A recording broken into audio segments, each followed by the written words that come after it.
האפקט הראשון שאנחנו נוסיף זה בעצם את הדם. נזיז את זה בעצם למתי שהוא יורה בעצמו.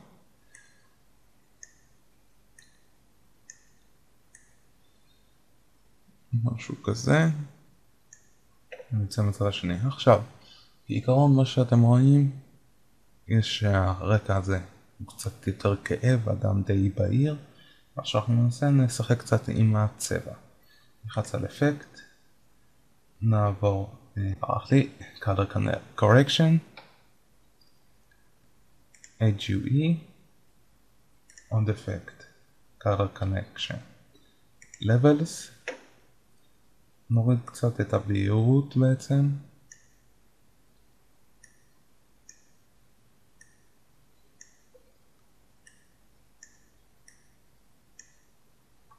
אוקיי, וגם פה נשחק בעצם בהירות, נראה קצת יותר טוב, אפשר עוד קצת. אני חושב שזה בסדר גמור.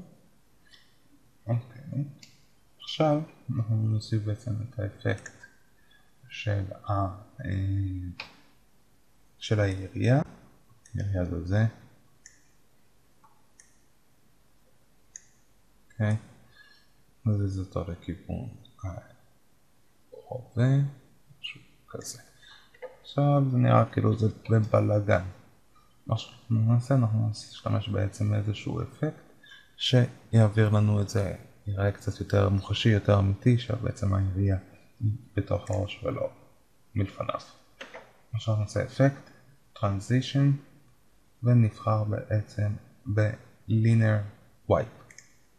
ב-Linear Wipe אפשר להשתמש בהגדרות האלו, אני ראיתי אותם הכי נכונות.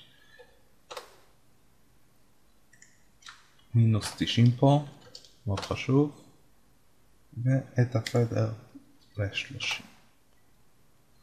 אוקיי, זה נראה קצת יותר טוב, אפשר אפילו לשפר את זה קצת.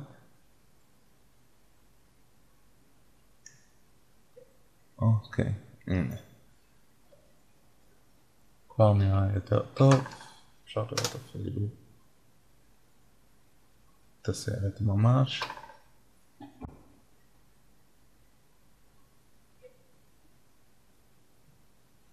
אוקיי, כעיקרון בסרט של הפיצוץ יש עצמו גם עשן. מה שאנחנו נעשה, אנחנו בעצם נציג את אותו עשן. בשביל זה אנחנו נסמן פה שעון, נסמן את הסטופ קלוק ונעבור פריים אחד אחרי שהפיצוץ קורה ונשנה בעצם את ה-completion ל-0. אז הנה אנחנו כבר רואים, יש פה עשן. עכשיו מה שאנחנו נעשה, אנחנו בעצם נשנה את ה-parent. הנוהל שהעשן גם יזוז בעצם עם התמונה ולא ביראה כמה שיותר אמיתי. וזה הכל כעיקרון. אפשר גם, הוספתי פה משהו שמצאתי, זה בעצם ירייה של אקדח. אפשר בעצם להוסיף. וכעיקרון אפילו בגלל שזה כביש, אפשר אפילו להוסיף קולות של רכבים, כביש סואן. אם אתם מוסיפים את זה, אז בעצם להחליש קצת את האודיו למינוס 20, ואפשר אפילו גם את הקול של הנפילה של הגוף. נראה.